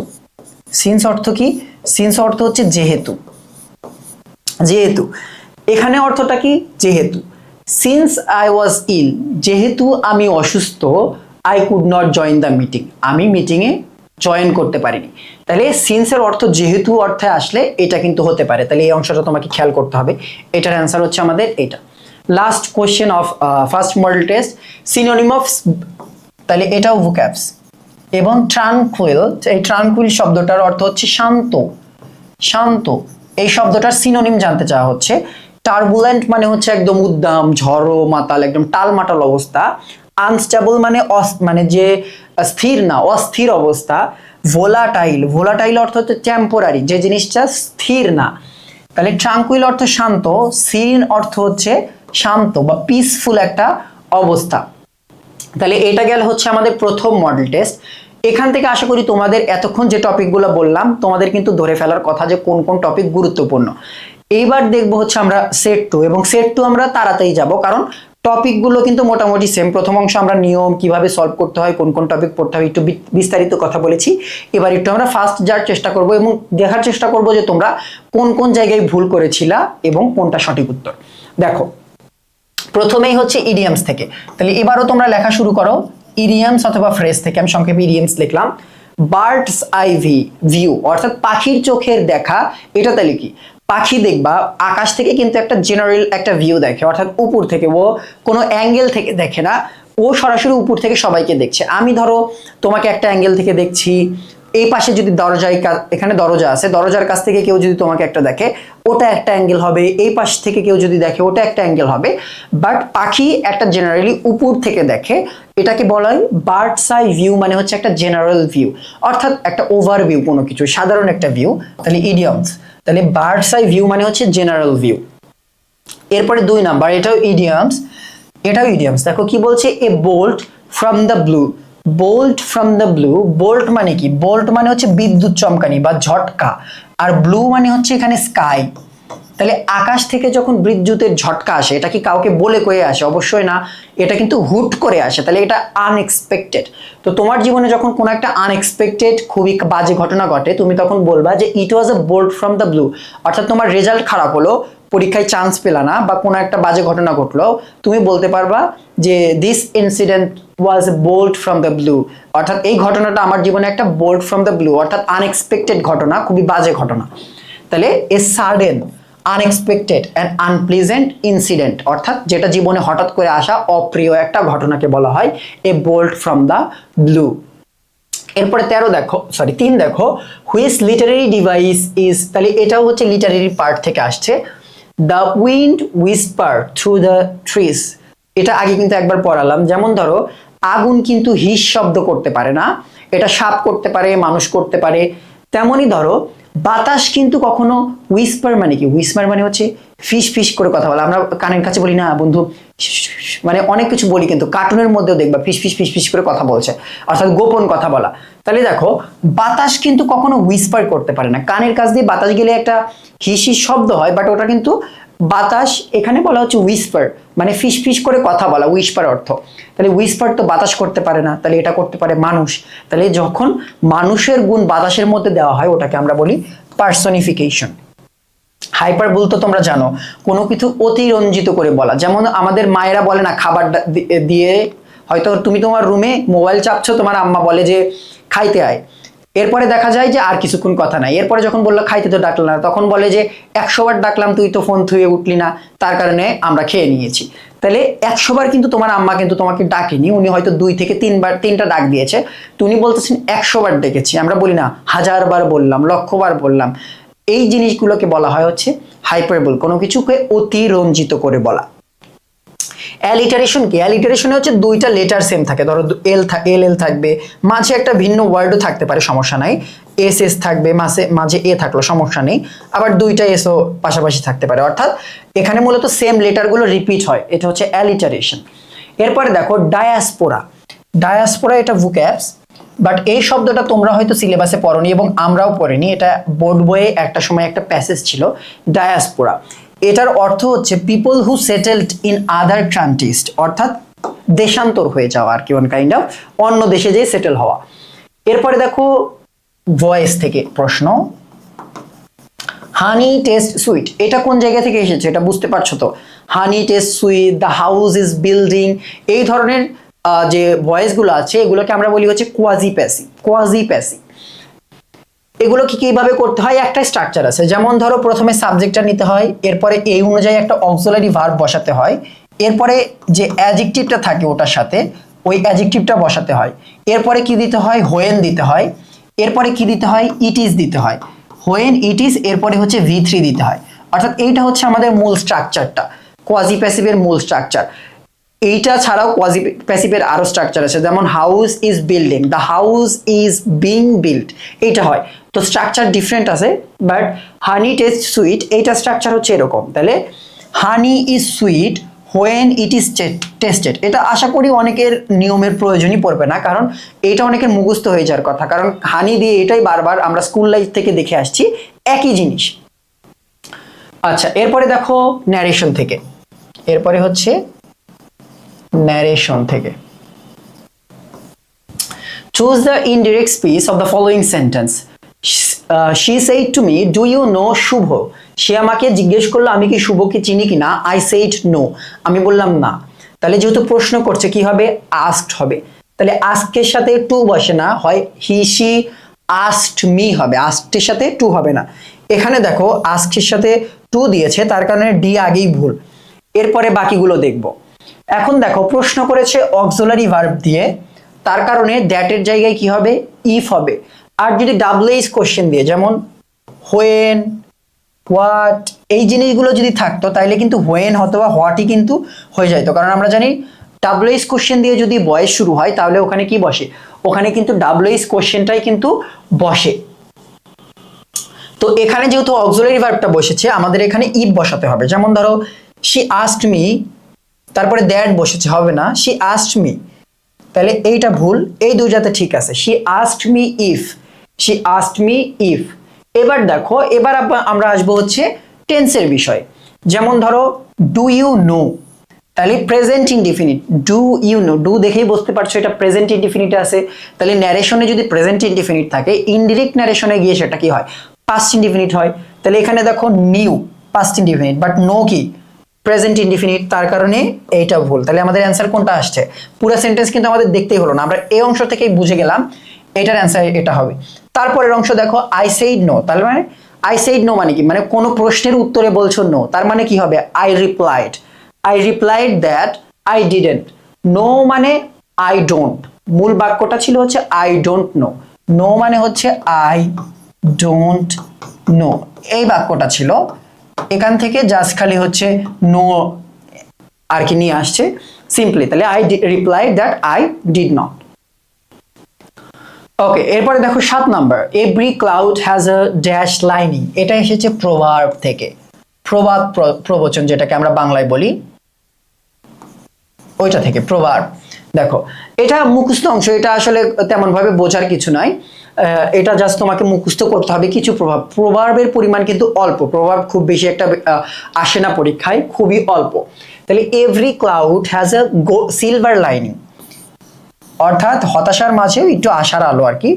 Every cloud has a silver lining, তুমি দেখবা মেঘের দিকে তাকাইলে তোমরা দেখতে পারবা যে মেঘের পেছনে যখন সূর্য থাকে, সূর্য ঢেকে দিলেও ওই মেঘটার পেছন দিয়ে একটা আলো দেখা যায়, অনেক সময় সোনালিও দেখা যায় গোল্ডেন, বাট বেশিরভাগ সময় একটা সিলভার রঙের একটা আলো দেখা যায়, ওই জায়গা থেকে প্রভাবটা এসেছে। তাহলে এটা এসেছে হচ্ছে প্রভার্ব থেকে। এরপরে দেখো, the book was released after it got final dash from the author, তাহলে এটাও এসেছে পার্ট অফ স্পিচ থেকে, পার্ট অফ স্পিচ। এবার আশা করি তোমরা এই যে অ্যাপ্রুভাল কিছুক্ষণ আগে বললাম এটা বুঝতে পারবা। The book was released after it got final approval, অর্থাৎ এটাকে অ্যাপ্রুভাল দেওয়ার পরেই এটা কি হয়েছে, এটা হচ্ছে পাবলিশড হয়েছে, নাউন বসবে এখানে, তুমি আরগুলো বসাতে পারবা না, কারণ অ্যাপ্রুভ হচ্ছে ভার্ব, ফাইনাল অ্যাপ্রুভ হয় না, অ্যাপ্রুভ হচ্ছে ভার্ব, এটা কখনো হবে না। অ্যাপ্রুভিং হবে না, এখানে নাউনের জায়গায় বসলে প্রথমে বসতে পারতো জিরান্টের জায়গায়, অ্যাপ্রুভড এখানে ভার্ব, অ্যাডজেক্টিভ হিসেবে বসতে পারে, বাট ফাইনাল অ্যাপ্রুভড হবে না এখানে, এখানে আমরা নাউন বসাতে হবে বাধ্যতামূলক, নাউন বসানো ছাড়া কোনো উপায় নেই, তাছাড়া অর্থ মেলে না। যেমন ধরো, the book was released after it got final approved, final approved তো অ্যাডজেক্টিভ, তার কারণে এখানে অর্থ হচ্ছে না, তার কারণে আমাদের বাধ্য হয়ে নাউনটা বসাতে হবে অ্যাপ্রুভাল। এটা অনেকটা রিডিং স্কিল, অর্থাৎ এখানে যে তুমি খুব একটা গ্রামার দিয়ে তুমি বসাবা বিষয়টা এরকম না, তোমাকে জাস্ট রিডিং দিয়ে আর কি এটা সমাধান করতে হবে। একটা দুইটা প্রশ্ন এরকম থাকবে যেখানে কোনো নিয়ম খাটবে না, টেন্স খাটবে না, তোমাকে জাস্ট অর্থ বুঝে তোমাকে সমাধান করতে হবে, এটা হচ্ছে সেই ধরনের একটা প্রশ্ন। 9 দেখো, হুইচ ওয়ান ইজ কারেক্ট, এটা হচ্ছে নাউন থেকে বলতে পারি আমরা সরাসরি, নাউন থেকে পার্ট অফ স্পিচের। যেমন ফার্নিচার শব্দটা, ফার্নিচার শব্দটা কখনোই প্লুরাল হয় না, ফার্নিশিং হয় না, এটা ফার্নিচারও হয় না, এখানে আমাদের মূল বাক্যটা হচ্ছে ফার্নিচার, ওয়ার্ডটা হচ্ছে ফার্নিচার। এরপরে দেখো 10 number, which of the following is the closest meaning of the word ecstasy, এইটা এসেছে ভোক্যাবস থেকে, এইটা হচ্ছে ভোক্যাবস থেকে, ভোক্যাবস থেকে। তাহলে বুঝতে পারছো অন্তত এটা যে ভোক্যাবস কতটা গুরুত্বপূর্ণ, কতগুলো বারবার করে আসছে। এবার দেখো, এক্সটেসি অর্থ কি? চরম আনন্দ বা পরম আনন্দ, ইন্টেন্স হ্যাপিনেস, অর্থাৎ তীব্র আনন্দ, এটাকে আমরা বলি হচ্ছে এক্সটেসি। যেমন ধরো আমরা বলি টায়ার্ড, আমি খুবই ক্লান্ত, এখন তুমি প্রচন্ড ক্লান্ত, যে ক্লান্তটা আসলে ভাষায় প্রকাশ করতে পারতেছো না, তাইলে ওইটা হবে হচ্ছে এক্সস্টেড, এক্সস্টেড, অর্থাৎ তোমার শরীরে বিন্দু মাত্র শক্তি নেই, এক্সস্টেড। অর্থাৎ টায়ার্ড হচ্ছে নর্মাল ফর্ম, আর তুমি যখন অনেক বেশি টায়ার্ড হও সেটা হচ্ছে এক্সস্টেড। তুমি যখন কোনো কিছু বিষয় নিয়ে খুবই খুশি তাহলে হয় হ্যাপি, আর যখন তুমি খুবই খুশি ওইটা হয় এক্সটেসি। এরকম আরো ধরো যদি বলি খাওয়ার কথায়, একটা আছে হাংরি, একটা আছে হচ্ছে হাংরি। হাংরি মানে কি? হাংরি মানে হচ্ছে ক্ষুধার্ত, এইটা যখন তুমি খুব বেশি হাংরি তখন হয় হচ্ছে ফ্যামিস্ট, তখন হয় হচ্ছে ফ্যামিস্ট। অর্থাৎ হাংরি মানে ক্ষুধার্ত, ফ্যামিস্ট মানে ক্ষুধায় একদম আমার জীবন বের হয়ে যাচ্ছে, এরকম একটা অবস্থা। তাহলে একটা হচ্ছে নর্মাল ফর্ম আর একটা হচ্ছে ইন্টেন্স ফর্ম। টায়ার্ডের একদম অনেক ইন্টেন্স হইলে সেটা হয় এক্সস্টেড, হাংরি অনেক বেশি হলে হয় ফ্যামিস্ট, আর যদি হ্যাপিনেস অনেক বেশি হয় তখন হয় হচ্ছে এক্সটেসি। ওকে, এরপর দেখে 11 number, what type of conditional is used in this sentence. তাহলে এবার প্রশ্ন এসেছে কন্ডিশনাল থেকে। এবং খুব ভালো বিষয় যে আমাদের কন্ডিশনাল সলভ করতে বলছে না, আমাদের জাস্ট বলছে এটা কোন conditional. If I become the prime minister I will implement good governance. তাহলে ইফ প্লাস প্রেজেন্ট ইনডিফিনিট, তারপরে হচ্ছে subject plus will plus V1, subject plus will plus V1, এটা কোন কন্ডিশনাল? এটা হচ্ছে ফার্স্ট কন্ডিশনালের নিয়ম। এরপরে 12 নাম্বার দেখো, identify the word most similar to baffle. Baffle মানে হচ্ছে বাধাগ্রস্ত হওয়া বা হিন্ডার, হিন্ডার মানে হচ্ছে বাধাগ্রস্ত, বাধাগ্রস্ত, এইটা হচ্ছে হিন্ডার বা বাফলের হচ্ছে সিনোনিমাস। তাহলে এটাও এসেছে ভোক্যাবস থেকে। তোমরা একটু খাতায় কিন্তু কষ্ট করে লিখবা, কারণ এরপরে তোমাকে এই টপিকগুলোই একটু রিভাইজ দিয়ে যেতে হবে পরীক্ষার জন্য। এরপরে দেখো 13 number, the antonym of detrimental. Detrimental অর্থ হচ্ছে ক্ষতিকর, ডেট্রিমেন্টাল অর্থ হচ্ছে ক্ষতিকর। আচ্ছা আমরা ইংলিশে লিখে দিই, এটার অর্থ হচ্ছে হার্মফুল, এটার অর্থ হচ্ছে হার্মফুল বা ক্ষতিকর। তাহলে আমাদের চাইলো হচ্ছে অ্যান্টোনিম। এই জায়গায় শিক্ষার্থীরা অনেকেই ভুল করে যে অ্যান্টোনিম সিনোনিম এটা না পড়েই জাস্ট ওয়ার্ড দেখে এবং সিনোনিমটা বসিয়ে দেয়। বাট তোমাদের কিন্তু শুরুতে একটু খেয়াল করতে হবে যে নট অ্যান্টোনিম যদি বলতো তার মানে সিনোনিম, নট সিনোনিম যদি বলে তার মানে অ্যান্টোনিম। আর শুধু অ্যান্টোনিম আর সিনোনিম বললে তো তুমি নিজেই বোঝো যে কি হবে আর কি। তাহলে দেখো ডেট্রিমেন্টাল মানে যদি হার্মফুল হয়, এর বিপরীত কি হবে? এর বিপরীত অবশ্যই বেনিফিশিয়াল বা কি হবে? উপকারী, অবশ্যই উপকারী হবে। আচ্ছা এরপরে দেখো 14 number, identify the error in the following sentence is of the students are responsible for their homework. তাহলে এবার আসলো হচ্ছে কারেকশন বলতে পারো, এটাকে কারেকশন টপিকটা বলা যায়, বাট এটাকে আমরা রাখবো হচ্ছে সাবজেক্ট ভার্ব এগ্রিমেন্টের মধ্যে, সাবজেক্ট ভার্ব এগ্রিমেন্ট,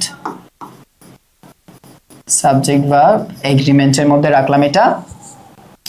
কেন সাবজেক্ট ভার্ব এগ্রিমেন্টের মধ্যে রাখছি দেখো, কারণ এখানে মূল যে ভুলটা এটা সাবজেক্ট ভার্ব এগ্রিমেন্টের নিয়ম দিয়ে সমাধান করা যায়। যেমন ধরো ইচ অফ দ্য স্টুডেন্টস, আমরা জানি ইচ অফ এর পরে সাবজেক্টটা প্লুরাল হয় কিন্তু ভার্বটা হয় হচ্ছে সিঙ্গুলার, ভার্বটা দরকার হচ্ছে আমাদের সিঙ্গুলার।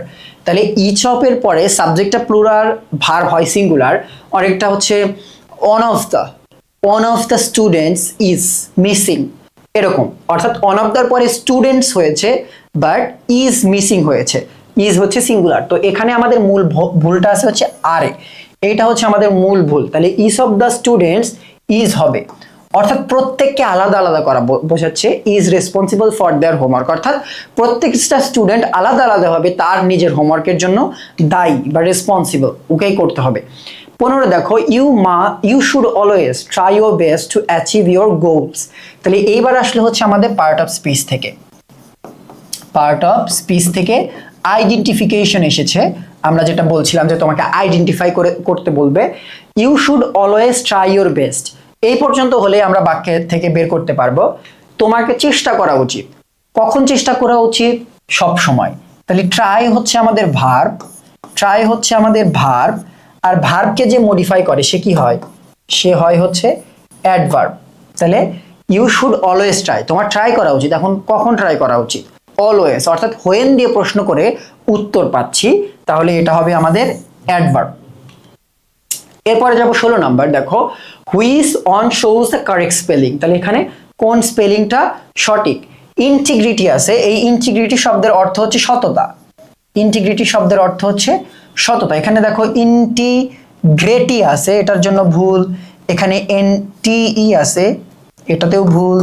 এখানে সবগুলো আই আছে, তার কারণে ভুল। অর্থাৎ মূল বাক্য তোমাকে একটু মুখস্থ করতে হবে, স্পেলিং কিচ্ছু করার নেই। ইন্টিগ্রিটি অর্থাৎ প্রথমে হচ্ছে ই, তারপরে আই। এটা মনে রাখবে কিভাবে? একটা শর্টকাট বলে দিতে পারি, সেটা হচ্ছে এরকম ভাবে মনে রাখতে পারো। ইনে তো ঝামেলা লাগবে না, ইন্টিগ্রিটি। এই অংশে একটা জিনিস খেয়াল করবা, আই আর ই এই দুইটার সিরিয়াল মনে রাখবা ইন্টিগ্রিটি শব্দে। যেমন ধরো ইন্টিগ্রিটিতে ই আছে, A B C D E, F G H I. তাহলে এইটা হচ্ছে প্রথমে, অর্থাৎ ইংলিশ অ্যালফাবেটের হচ্ছে এটা কত number? A B C D E F G H I. তাহলে আই হচ্ছে 9 নাম্বার, তাহলে আই পরে। এইভাবে একটু মনে রাখার চেষ্টা করো যে ই যেহেতু আগে তার কারণে বসলো, আর আই যেহেতু পরে তাই আই পরে বসেছে। সিম্পল, খুবই সিম্পল। তাহলে ইন্টিগ্রিটি আরো সহজ, যদি মুখস্থ করে ফেলতে পারো তাইলে তো আর কথাই নেই, বাট যদি ঝামেলা লাগে বারবার তাইলে এটা করতে পারো। এরকম আর একটা শব্দ যেমন ধরো ফুলফিল। ফুলফিলে অনেকেরই ঝামেলা হয়, আমার নিজেরও অনেকবার ঝামেলা হয়েছে ফুলফিলে। ফুলফিল এই শব্দটার এখন F U double L F I L না F U L F I double L, এইটা ঝামেলা লাগে। এটার জন্য বোঝার উপায় হচ্ছে প্রথমে হচ্ছে ফুল, তারপরে হচ্ছে ফিল। এখন দেখো ফুলের এলটা প্রথমে আসে না, 1 নম্বরে প্রথম এল, তারপরের এল হচ্ছে 2 নাম্বার, অর্থাৎ বাক্যের দুইটা অংশে, প্রথম অংশে প্রথম এল একটা এল 1 নাম্বার এল, দ্বিতীয় অংশে 2 নাম্বার এল মানে দুইটা এল, এরকম। অর্থাৎ একটু যদি তুমি কিছু কিছু স্পেলিং এর ক্ষেত্রে এরকম হয়, তোমাকে একটু নিজের মতো করে, সবগুলো তো আর শর্টকাট দেওয়া সম্ভব না, তোমার নিজের মতো করে নিজের ব্রেইন কোনো ছবি দিয়ে, কোনো ট্রিক্স দিয়ে, কোনো সংখ্যা দিয়ে তোমাকে মনে রাখতে হবে। এরপরে দেখো you sat for the IELTS examination this year, অর্থাৎ তুমি এই বছর আইএলস এক্সামিনেশন দিয়েছিলে, স্যাট বলেছে। তাহলে এই ট্যাগ কোশ্চেনটা দেখো, ট্যাগ কোশ্চেন অল্প গুরুত্বপূর্ণ, বাট একবার পরীক্ষায় এসেছিল। তাহলে ট্যাগ কোশ্চেনের জন্য আমরা কি জানি, প্রথমে দেখতে হবে বাক্যটা নেগেটিভ না অ্যাফার্মেটিভ। তাহলে you sat for the IELTS examination this year, অবশ্যই এটা অ্যাফার্মেটিভ বাক্য, না বোধক না, অর্থাৎ হ্যাঁ বোধক বাক্য, কোনো সমস্যা নেই। তাহলে এটা কিসে আছে, এটা আছে হচ্ছে past indefinite. Past indefinite, past ইনডিফিনিটে আমাদের ট্যাগ কোশ্চেনে কি বসে, পাস্ট ইনডিফিনিটে আমাদের ট্যাগ কোশ্চেনে বসে ডিড, কিন্তু এখানে বাক্যটা আছে কি অ্যাফার্মেটিভে, তার কারণে আমাদের কি বসবে ডিডেন্ট। এরপরে সাবজেক্ট আছে কি ইউ আছে, এবং ইউ এর যে পাস্ট ফর্মটা অবজেক্টিভ ফর্মটা, এটাও কি হয়, এটাও কিন্তু ইউই হয়। এই ইউটা এখানে এসে ইউই হলো। তাহলে দেখো ডিডেন্ট ইউ কোন জায়গায় আছে, এই যে এইটাতে আছে ডিডেন্ট ইউ। হ্যাভ ইউ হবে না, কারণ এটা আমাদের প্রেজেন্ট না। ক্যান ইউ হবে না, কারণ ক্যানেন্ট ইউ হবে না। ক্যান্ট ইউ হবে না, কারণ হচ্ছে এখানে ক্যান নেই। ওয়ারেন্ট ইউ হবে না, কারণ ইউ এর সাথে ওয়ার এর পরিবর্তে এখানে ওয়ার বসাতে পারবো না, কারণ এখানে কন্টিনিউয়াস টেন্স কিন্তু না। আচ্ছা, এরপরে দেখো 18 number, John said to me over telephone when are you arriving here. তাহলে এই জায়গাটায় এসেছে হচ্ছে ন্যারেশন থেকে, এটা হচ্ছে ন্যারেশনের পার্ট থেকে এসেছে। এবারও তুমি প্রথমকার মতো বাদ দিতে পারবা, যেমন ধরো প্রশ্ন করা হচ্ছে মানে আস্কড হবে, সেইড হবে না। তাহলে এখানে দেখো এই যে একটাতে সেইড দিয়েছে, তোমার এটা নিয়ে আর চিন্তা করার দরকার নেই, এটা বাদ দিলে তোমার অপশন থাকে হচ্ছে আর মাত্র 3টা, তুমি এই 3টা নিয়ে এখন টেনশন করবা। দেখো তারপরে দেখবো জন আস্কড মি ওভার টেলিফোন, এটাতেও সেম আছে, হোয়েন, ঠিক আছে। এবার দেখো ন্যারেশনের নিয়মে কি বলেছিলাম, ইন্ট্রোগেটিভ যদি থাকে স্ট্রাকচারটা অ্যাসার্টিভে হবে, অর্থাৎ অক্সিলারিটা পরে চলে যাবে, তারপরে কি আগে কি আসবে, আগে আসবে সাবজেক্টটা। এখন দেখো ওয়াজ আই, এটা কি অ্যাসার্টিভের ফর্ম? অবশ্যই না, এটা ইন্ট্রোগেটিভের ফর্ম, তার কারণে এইটা ভুল। এখন আমরা কাজ করব এই দুইটা নিয়ে, আই ওয়াজ অ্যারাইভিং দেয়ার না আই ওয়াজ অ্যারাইভিং হেয়ার।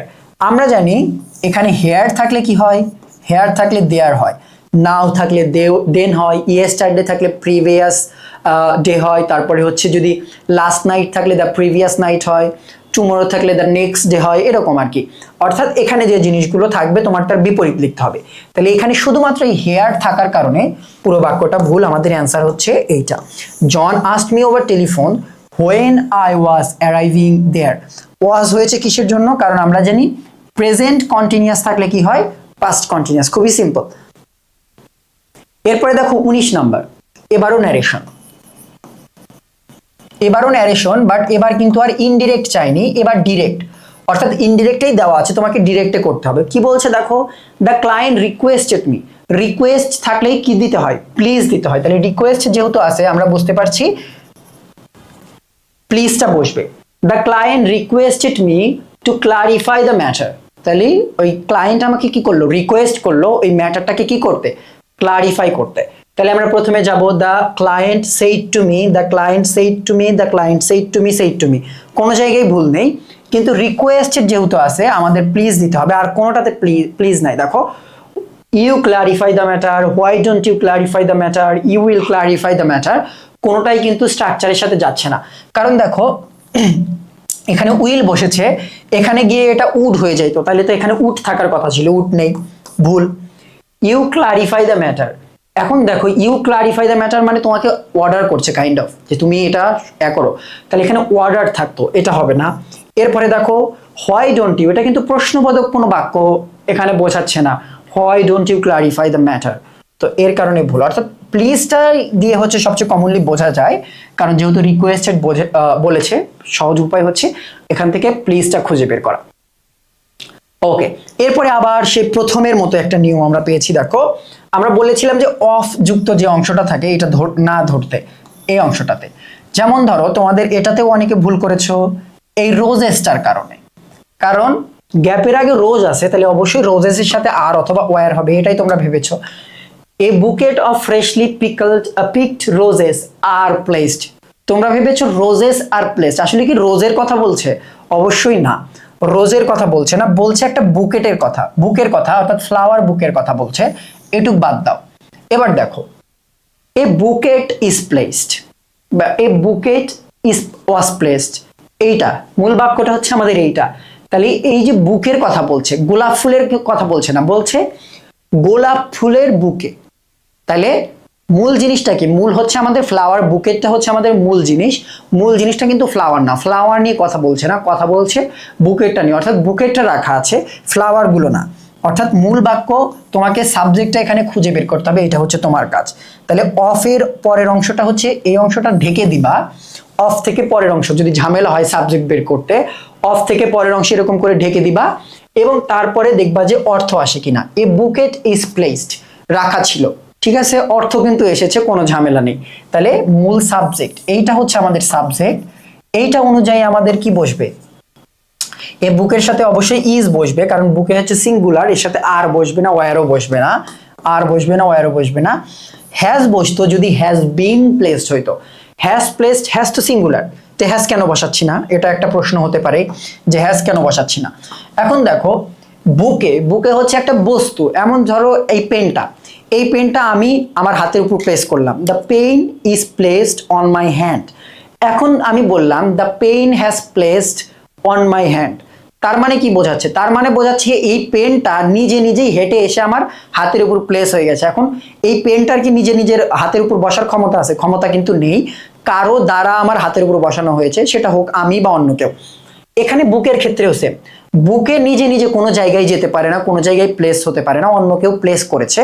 তো তুমি যদি হ্যাজ বসাতে চাও তাহলে তোমাকে দিতে হবে হ্যাজ বিন প্লেসড, অর্থাৎ তোমাকে ভয়েসের নিয়মে যাইতে হবে, ভয়েসে যেতে হবে, তোমাকে ভয়েস জানতে হবে এই ক্ষেত্রে, যে এটা তোমাকে প্যাসিভ ভয়েসে করতে হবে। তবে এতে ওখানে যদি বিন প্লেস থাকলো তাহলে হ্যাজ দিতাম, কোনো সমস্যা নেই, বাট ওখানে যেহেতু নেই আমাদের ইজি দিতে হচ্ছে। তাহলে a bucket is placed at the center of the table as a decoration for the event. ওকে, এরপরে দেখো 21 নাম্বার, এটাও টেন্স থেকে, এটাও হচ্ছে টেন্স থেকে। দেখো we dash to Dhaka in 1994 and dash here since then। তাহলে একটা বাক্যের মধ্যে দুইটা অংশ, কিন্তু এইবার একটু ব্যতিক্রম জিনিস ঘটবে। আমরা জানি একই বাক্যের মধ্যে কখনো প্রেজেন্ট এবং পাস্ট কিন্তু দুইটা মিক্স হয় না, বাট এইবার কিন্তু মিক্সড হবে এবং অর্থ অনুযায়ী। কিভাবে দেখো আমি বলছি, যেমন বলছে we dash to Dhaka in 1994, তাহলে 1994 সাল কিন্তু অনেক আগের কথা, অতীতের কথা, তাহলে হবে কি দেখো came, we came to Dhaka in 1994, 1999 সালে, 94 সালে আমরা ঢাকা এসেছিলাম। And dash here since then, we were living, have been living, had living here since then। পরের অংশ বলছে যে আমরা তখন থেকে ঢাকাতে থাকি, তার মানে ও কি থাকা বন্ধ করে দিয়েছে? অবশ্যই না, মানে এখনো থাকে। তাহলে বর্তমানে, অতীতে শুরু হয়ে বর্তমানে কোনো কাজ এখনো চলমান, সেটার ক্ষেত্রে আমরা কি ইউজ করি? Past present perfect continuous tense. তাহলে এখানে দেখো প্রেজেন্ট পারফেক্ট কন্টিনিউয়াস একটা মাত্র অংশে আছে এইটা, তাহলে অ্যান্সার হবে এটা। তাহলে খেয়াল করো প্রথম অংশ যেহেতু অতীতের কথা বলছে তার কারণে পাস্ট ইনডিফিনিট কেম হলো, কিন্তু এখনো যেহেতু ওরা থাকছে এই জায়গায় তার কারণে হ্যাভ বিন লিভিং হলো। তাহলে and have been living here since then, অর্থাৎ তখন থেকে আমরা এখনো ঢাকাতেই থাকছি। ওকে, এরপরে দেখো 22, তাহলে আবারও ভয়েস, ভয়েস থেকে প্রশ্ন, the passive form of we saw them go out, we saw them go out, এইটা একটু মজার। দেখো এখানে কিন্তু দুইটা ভার্ব আছে, এখানে তোমাকে সমাধান করার জন্য পরীক্ষার হলে দেখেই বোঝা যায়, তবে অনেকের ক্ষেত্রে কনফিউশন হবে যে হয়তো এর আগে সলভ করেনি তার জন্য। তো আমরা দেখবো এটা। যেমন ধরো আমাদের প্রথমে কি করতে হয়, প্যাসিভের ক্ষেত্রে আমরা প্রথমে অবজেক্টকে সাবজেক্ট বানাবো। যেমন ধরো দেই, দেম আছে, দেম থেকে কি হবে দেই। এখানে স আছে, স হচ্ছে প্রেজেন্ট, সরি সি থেকে স আসছে পাস্টে আছে, তাহলে দে এর সাথে কি বসবে, দে এর সাথে হচ্ছে ওয়ার বসবে, কারণ যদি পাস্ট ইনডিফিনিট থাকে তাহলে হচ্ছে ওয়াজ অথবা ওয়ার বসে। দেই প্লুরাল, দে এর সাথে কি বসলো, ওয়ার বসলো, তাহলে দেই ওয়ার। এরপরে হচ্ছে প্রথম ভার্বের ভি3, প্রথম ভার্বের ভি3 কি সিন, দেই ওয়ার সিন। এরপরে যে পরের যে ভার্বটা থাকে এইটার সাথে বসবে to plus V one, to go, to plus ভার্বের ভি1, এটা কি বসতেছে ভি1 বসতেছে, তারপরে যা আছে তাই। তাহলে they were seen to go out by us, by আসটা উজ্জ্ব থাকে সাধারণত এই ধরনের বাক্যে। যেমন ধরো এখন আসে, এটা তো গেল মূল জিনিসটা, যে প্রথম ভার্বটার ভি3 করতে হবে, আর দ্বিতীয় ভার্বটার সাথে টু প্লাস ভি1 দিবা। এই ধরনের বাক্যে দুইটা যদি থাকে এই স্ট্রাকচারটাই ফলো করতে হবে, এরকম স্ট্রাকচার যদি হয়। এটা বোঝার উপায় কি, তুমি অন্য অপশনগুলো বাদ দেওয়ার জন্য তুমি দেখবা যে ভি3 নাই কোন কোন ভার্বে সেটা বাদ দিবা। যেমন ধরো as they were going out we saw them, saw ভি3 না, আমরা জানি প্যাসিভ ভয়েসে সবসময় কিন্তু ভি3 থাকে, তো এটা কিন্তু হচ্ছে না। এরপরে দেখো we saw as they went out, went হচ্ছে ভি2, ভি3 না, এর কারণে ভুল, সটাও ভি2, ভি3 না। এরপরে দেখো they were going, were going এটা কন্টিনিউয়াস টেন্স, এটা ভি3 না, স এটাও ভি3 না, এটাও বাদ। একমাত্র অ্যান্সার হচ্ছে আমাদের এইটা, দেখো একদম easy. They were seen to go out, এখানে উজ্জ্বটা তাহলে কি আছে, উজ্জ্বটা আছে হচ্ছে বাই আস, কারণ এই যে উই যে আমাদের সাবজেক্টকে তো আমাদের আবার নিয়ে গিয়ে অবজেক্ট করতে হবে, তাহলে বাই আসটা মূলত এই ধরনের বাক্যে উজ্জ্ব থাকে আর কি, অর্থাৎ লুকায়িত থাকে, দেওয়া থাকে না। ওকে, এরপরে দেখো এটা হচ্ছে লিটারেচার, এটা হচ্ছে লিটারেচার পার্ট থেকে। তাহলে ডাব্লিউ.বি.এ. ইয়েটস হচ্ছে আইরিশ পোয়েট, এটা তোমাদের বইয়ে আছে। এরপরে হচ্ছে 24 নাম্বার, এটা লিটারেচার পার্ট থেকে, এটাও হচ্ছে লিটারেচার পার্ট থেকে। তাহলে আই ডায়েট ফর বিউটি, এই কবিতাটা কে লিখেছেন, এই ডায়েট ফর বিউটি লিখেছেন হচ্ছে এমিলি ডিকিনসন, ওনার কবিতা। তারপরে যাব হচ্ছে 25 নাম্বার, এটাও হচ্ছে ক্রাইম অ্যান্ড পানিশমেন্ট, এটাও হচ্ছে লিটারেচার, এটাও হচ্ছে লিটারেচার পার্ট থেকে। তাহলে ক্রাইম অ্যান্ড পানিশমেন্ট লিখেছে হচ্ছে দস্তয়েভস্কি, লিও টলস্টয়ের আছে হচ্ছে ওয়ার অ্যান্ড পিস আছে, ওয়ার অ্যান্ড পিস আছে। ওকে ওকে, তাহলে এই গেল হচ্ছে আমাদের সেট 2, এবং এর মাধ্যমে আমাদের ক্লাসটা মোটামুটি সমাপ্ত হলো। এখন আমরা কয়েকটা টপিক লিখি, যে টপিকগুলো অবশ্যই পড়তে হবে, বাকিগুলো তো পড়তেই হবে, তবে এই অল্প সময় তুমি যে টপিকগুলো পড়বে, অর্থাৎ বলতে পারো এটা ক্লাসের শেষ পার্ট, এবং এটাই এতক্ষণ পর্যন্ত যারা ধৈর্য ধরে ক্লাস করেছো তাদের জন্য আর কি সাজেশন আর কি। দেখো কোন কোন টপিক থেকে আসতে পারে। 1 নাম্বার, প্রথমেই তোমাকে যেটা দিয়ে শুরু করতে হবে, টেন্সটা তোমাকে পড়তে হবে, টেন্সটা বাদ দিলে চলবে না। টেন্স থেকে কিন্তু সরাসরি প্রশ্ন 1-2টা করে এসেছে, কিন্তু এটা গুরুত্বপূর্ণ। এরপরে দেখো 3 স্টার এবার কয়েকটা লিখবো, সেটা হচ্ছে ভয়েস, এটা হচ্ছে 3 স্টার। আচ্ছা আমরা স্টার পরে দিচ্ছি, এটা হচ্ছে ভয়েস। তারপরে 3 নম্বরে পড়বা হচ্ছে ন্যারেশন, 3 নম্বরে পড়বা হচ্ছে ন্যারেশন। 4 নম্বরে পড়তে হবে হচ্ছে ইডিয়ামস, 4 নম্বরে পড়বা হচ্ছে idioms and phrase, idioms and phrase পড়বা। এরপরে আমরা যাব হচ্ছে 5 নম্বরে, ভয়েস গেল, ন্যারেশন গেল, ইডিয়ামস, ফ্রেজ গেল, ভোক্যাবস পড়তেই হবে। তারপরে হচ্ছে পার্ট অফ স্পিচ পড়তে হবে, পার্ট অফ স্পিচটা পড়তে হবে। আরো টপিক ছিল বেশ কয়েকটা, লিটারেচার, হ্যাঁ লিটারেচারটা আছে। এরপরে সাথে দিয়ে আমরা হচ্ছে লিটারেচারটা অবশ্যই পড়তে হবে, কোনো উপায় নেই, লিটারেচার। ওকে, এরপরে 8 নম্বরে আমরা দিলাম সেন্টেন্সটা পড়তে হবে। সেন্টেন্সের স্ট্রাকচার অনেক জায়গায় লাগে, ভয়েসে না লাগলেও তোমার ন্যারেশনে লাগবে, অন্য জায়গায় সমাধান করার জন্য এটা লাগবে। আপাতত সবচেয়ে গুরুত্বপূর্ণ 8টা টপিক দিলাম, হয়তো এটাও তোমরা পড়ে শেষ করতে পারবা কিনা সন্দেহ। এবং বাকি যে টপিকগুলো এগুলো তোমরা ওই যে ক্লাসের মাঝে মাঝে আমরা যে টপিকগুলো ট্যাগ কোশ্চেন ছিল, তারপরে যেমন ধরো এখানে এটা তো voice, tense, subject, narration tag question, subject verb এগ্রিমেন্টটা দিতে হবে এখানে। এখানে আমরা রাখি হচ্ছে 8 পরে আমরা 9 নম্বরে দিই হচ্ছে সাবজেক্ট ভার্ব এগ্রিমেন্ট। দাঁড়াও ওয়েট, আমরা এটা একটু সিকোয়েন্স করে লিখে দিই তাহলে ভালো হবে। idioms and phrase